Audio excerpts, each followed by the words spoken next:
Hey guys, Phyla-Vell has been added to the game. She is a Kree character who's gone by the name of Captain Marvel. She's even wearing her Captain Marvel costume that she wore in the comics. I can't wait to see how she elevates this Kree team. We're going to get into her kit and some footage of her in war. For now though, I'm going to head out. You're going to hear me in the background and I will pop back up to say goodbye at the end of the video.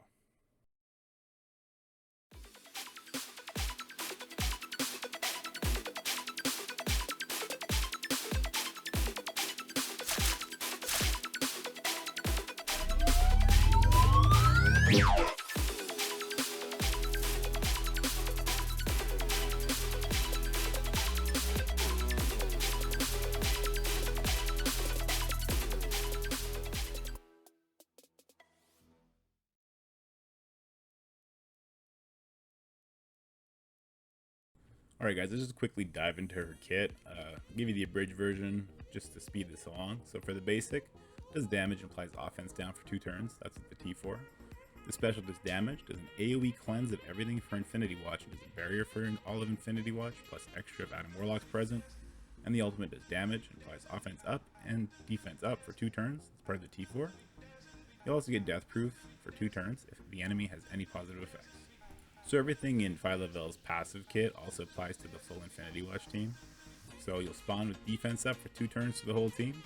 If anyone on the team drops below 50% life, they're going to get 2 death proof. They'll also gain 50% drain when they do have death proof, and they'll all gain 30% damage. 25% of the drain and 10% of the damage comes from the T4, so it's a very important one. She'll also lower enemy crit by 15% when she's not ability blocked. So with that said guys, I strongly believe that the passive is the most important T4, followed by the ultimate to get that extra turn of defense up and offense up, and finally the basic for the offense down for 2 turns.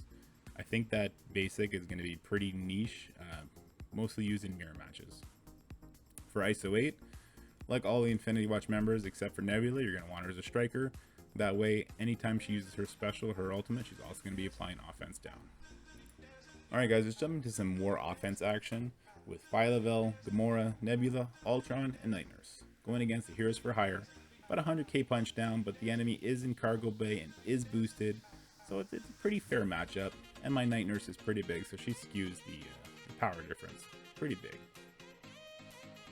So you will notice that Gamora does a lot of the heavy lifting here. That's going to be true for the Infinity Watch team even when they're complete. But a lot of her damage is coming from that 30% Phyla-Vell is giving her off of Phyla-Vell's passive. I do have that T4. Phyla-Vell goes here. She cleanses everybody, 2 for non-Infinity Watch members, everything for Infinity Watch members, and gives a good amount of barrier to her entire team. Gamora's going to go ahead and one-shot the Colleen here, who comes right back, but because that does count as a death, Gamora gets to go right away again, takes her out again, removing 1 more charged.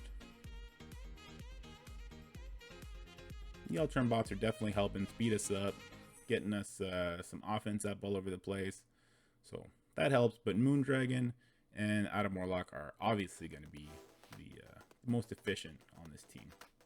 Really elevate them. Nebula's doing her part by giving us a bunch of evades and counter. I went for the basic there for some reason, I'm not sure why. Gamora did get stunned, but because we brought Night Nurse, that's going to get cleansed, which it just did there. Here comes the ultimate. This is going to give us offense up and defense up for 2 turns, because I also have that T4, which is really big. And Gamora goes in here, and because she hits a bunch of times, she goes right through the death proof, killing Luke Cage, which most importantly just drops that stun. Nebula comes in here and finishes off the Colleen.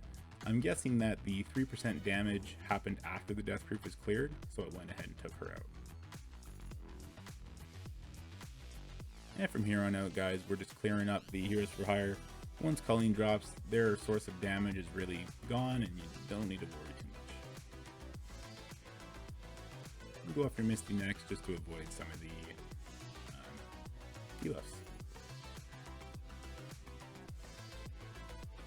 You can see here every time that Nebula assists Phyla-Vell, Phyla-Vell comes right back in because of the Striker ISO and puts offense down, which is definitely helping protect our team. Phyla-Vell acts similar to Kitty and Yo-Yo. She's a protector without taunt, but she does a lot of offense down, barrier, buffs for your team. She's really good in that sense. Her standalone value isn't as great as a character like Yo-Yo, but she is irreplaceable on this Infinity Watch team because of her passive.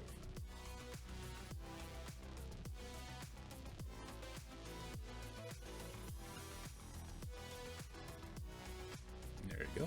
Phyla-Vell, I think, just got the killing blow on Jessica Jones. Good for her.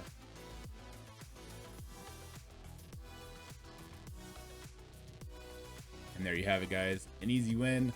Yes, it was a 100k punch down, but very comfortably done.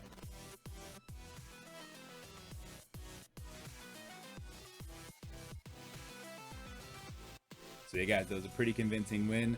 When the full Infinity Watch team, it's going to be even crazier how much they're going to annihilate the Heroes for Hire.